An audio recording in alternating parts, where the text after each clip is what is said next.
A'udzu billahi minasyaitonir rajim. Bismillahirrahmanirrahim. Assalamualaikum warahmatullahi wabarakatuh. Syukur alhamdulillah kita bisa berjumpa lagi di channel ini. Harapan dan doa saya semoga saudaraku semuanya selalu diberikan kesehatan, dilancarkan rezekinya, diampuni segala dosa-dosanya, dan dipanjangkan umurnya. Amin ya rabbal alamin.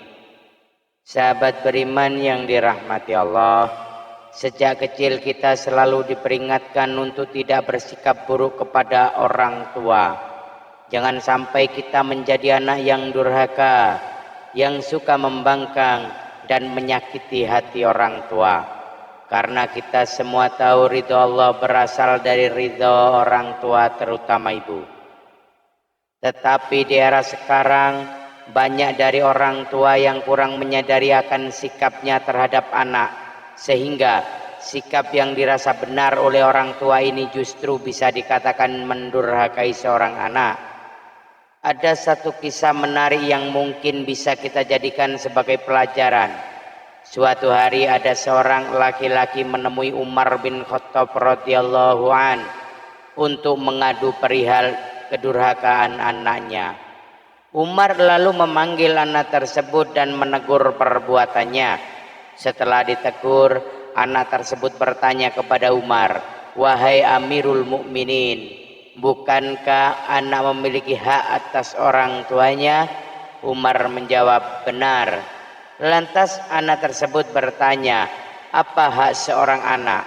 Lalu Umar pun menjawab, memilihkan calon ibu yang baik untuknya, memberikan nama yang baik, dan mengajarinya Al-Quran. Kemudian si anak tersebut berkata, "Wahai Amirul Mukminin, ayahku tidak pernah melakukan satupun dari apa yang Tuan sebutkan itu. Ibuku wanita berkulit hitam bekas budak beragama Majusi. Ia menamakanku dan dia tidak mengajariku satu huruf pun dari Al-Quran." Mengetahui jawaban si anak, Umar pun mendekati orang tua itu dan berkata, "Engkau datang mengadukan kedurhakaan anakmu, padahal engkau telah durhaka kepadanya.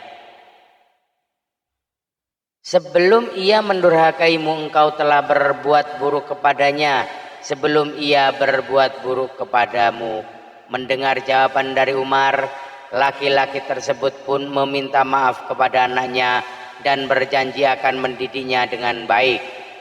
Dari kisah tersebut bisa disimpulkan bahwa ada dosa besar yang dilakukan orang tua terhadap anak, entah disadari ataupun tanpa disadari. Lalu apa saja dosa besar orang tua terhadap anak tersebut? Yang pertama, bersikap kasar terhadap anak. Sebagai orang tua, kita sangat tidak dianjurkan untuk memaki anak karena perilakunya yang tidak kita sukai. Apabila kita menemukan sikap anak yang tidak kita suka, hendaknya nasihatilah dengan lembut dan tetap dengan penuh kasih sayang. Rasulullah Shallallahu Alaihi Wasallam bersabda, "Sesungguhnya kalian akan dipanggil pada hari kiamat dengan nama-nama kalian dan nama ayah kalian. Maka perbaikilah nama kalian." Hadis riwayat Abu Daud. Oleh sebab itu, marah atau memaki anak sangatlah tidak dianjurkan, apalagi sampai memaki anak dengan memanggil nama yang tidak sesuai dengan nama si anak.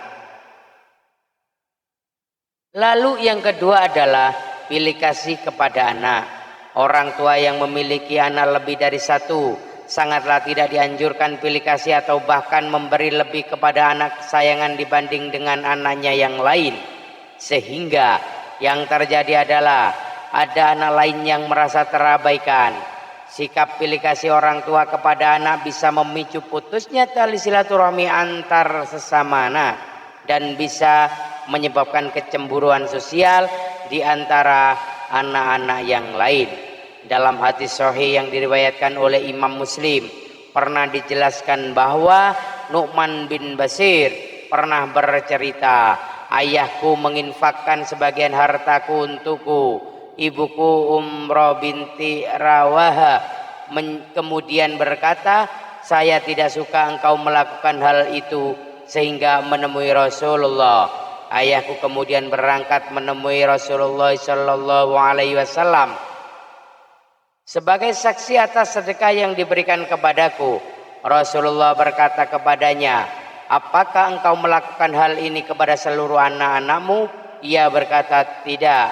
Rasulullah sallallahu alaihi wasallam berkata, bertakwalah kepada Allah dan berlaku adillah kepada anak-anakmu. Ayahku kemudian kembali dan menarik lagi sedekah itu. Hadis riwayat Muslim. Dari hadis tersebut dapat disimpulkan bahwa kita sebagai orang tua sangat dianjurkan untuk berlaku adil kepada setiap anak menurut kebutuhannya masing-masing. Oleh sebab itu, sebisa mungkin hindari pilih kasih kepada salah satu anak kita, karena dengan perilaku adil menurut porsinya, insya Allah akan terjalin silaturahmi antar anak sampai kapanpun. Yang ketiga adalah membanding-bandingkan anak. Kebiasaan orang tua yang membanding-bandingkan anak akan menimbulkan perasaan rendah diri pada anak yang lain, apalagi jika hal yang dibandingkan adalah sesuatu yang di luar kemampuan anak atau justru yang menjadi kelemahan dari si anak. Hal ini akan mempengaruhi pikiran juga perasaan dari anak ke orang tua. Contoh mudah yang bisa kita lihat atau bahkan sering kita lakukan sendiri adalah membandingkan nilai pelajaran anak dengan temannya yang memiliki nilai jauh lebih tinggi. Padahal kita semua tahu belum tentu setiap anak mempunyai kemampuan yang sama. Bisa jadi si anak lebih cerdas dalam matematika namun lemah dalam bahasa.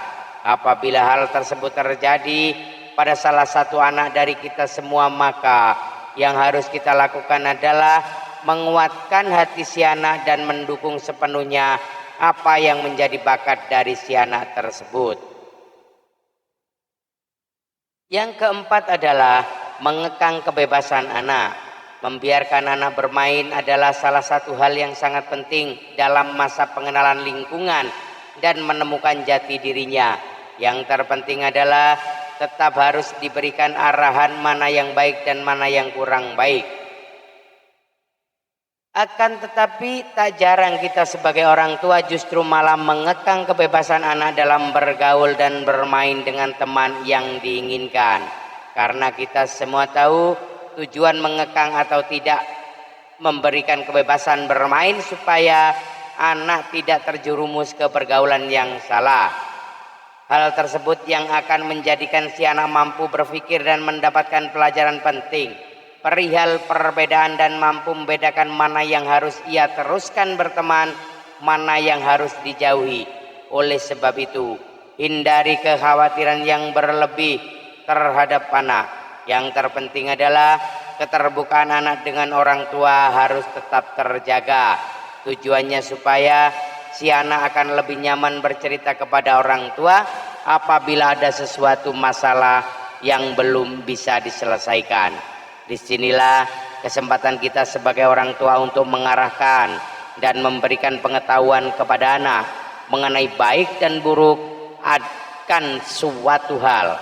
Yang kelima adalah mendoakan keburukan kepada anak. Berdoa bukan hanya di setiap selesai mengerjakan ibadah saja, bahkan setiap ucapan yang keluar dari mulut orang tua semuanya bisa dikatakan sebagai doa. Terkadang kita sebagai orang tua tidak sadar apabila mendapat anak yang tidak mematuhi perintah, kita langsung berkata buruk kepada anak, padahal setiap ucapan yang keluar dari mulut orang tua merupakan doa yang bisa jadi langsung dikabulkan oleh Allah Subhanahu wa taala.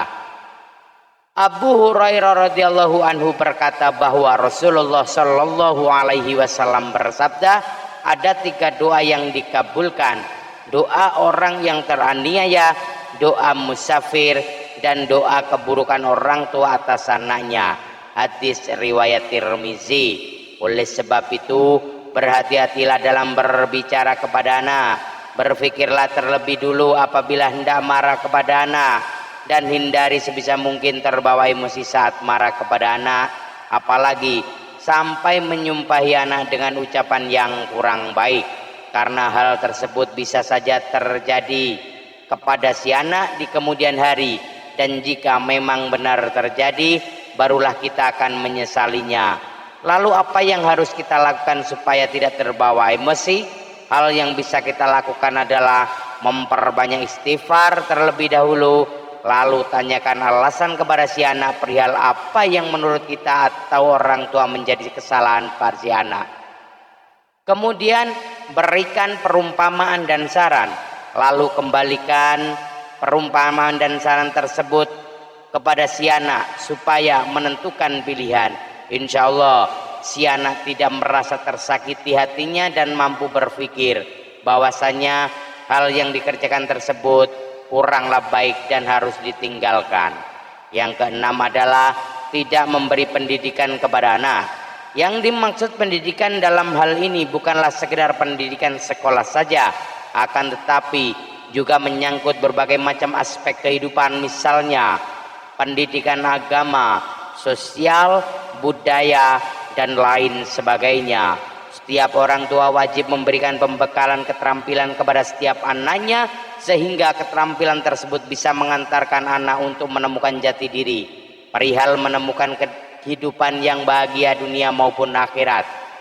Apabila kita mengabaikan pendidikan anak, maka bisa dikatakan anak tersebut layaknya anak yatim, padahal masih mempunyai kedua orang tua. Ada syair Arab yang mengatakan, anak yatim itu bukanlah anak yang telah ditinggal orang tuanya dan meninggalkan anak-anaknya dalam keadaan hina. Sesungguhnya anak yatim itu adalah anak yang tidak dekat dengan ibunya, yang selalu menghindar darinya, atau ayah yang selalu sibuk dan tidak ada waktu bagi anaknya.